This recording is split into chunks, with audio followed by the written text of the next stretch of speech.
yma, a heddiw mae'r ydw iawn gwneud te i fy nheulu, sef cauliflower pizza.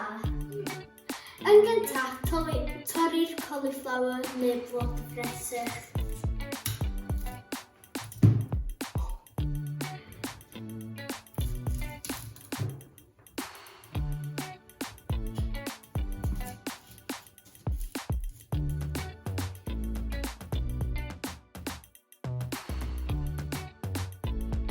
Rwan blitio nes i fod yn fan fel reis.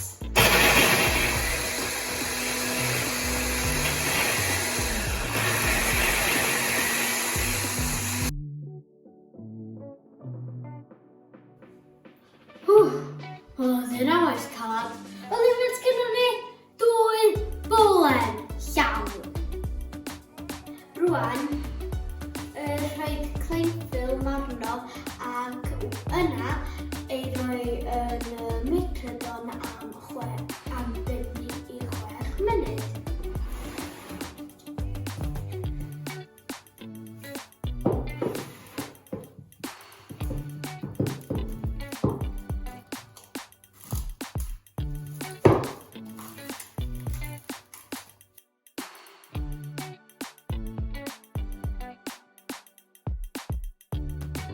Rwan, ei dortiad llawn blan fel hyn.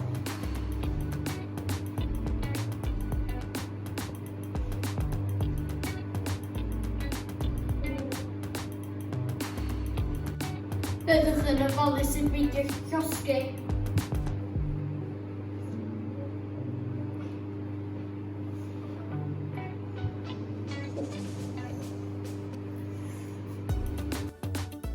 Rwan, ar ôl iddyn ni gadael i'r blod fresych neu cauliflower cwlio, rydyn ni angen ei wasgu fel bod yn galed iawn, gwasgu'n galed iawn, nes fod bob un dripyn o ddŵr wedi mynd.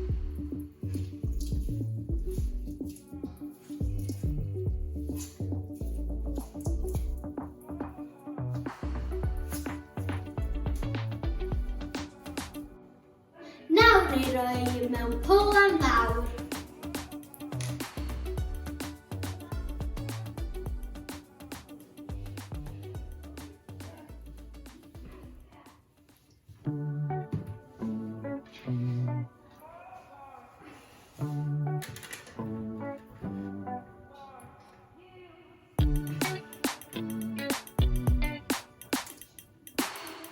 Ychwanegu 100 gram o almond.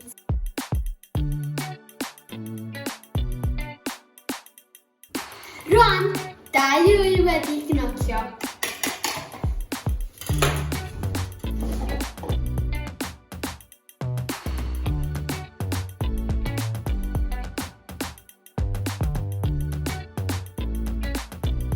Mewn a bowl.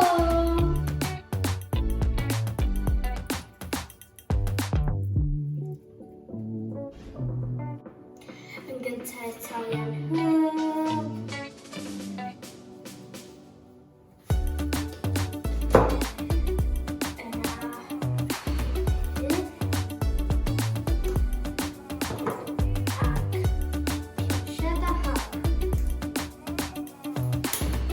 Yna, cymysgu.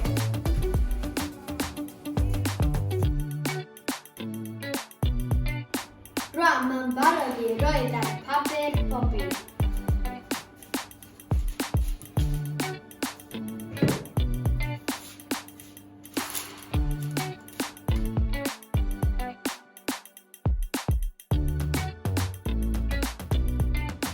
Rwan, rydw i am ychwanegu piwre tomato,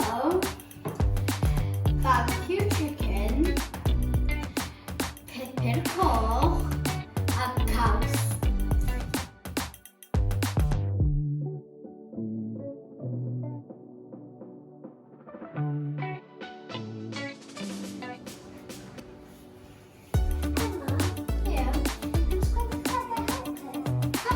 Siwr, dyna i chdi,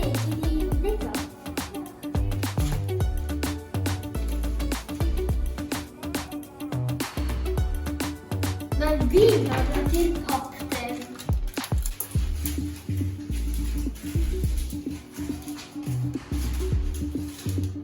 I fewn efo.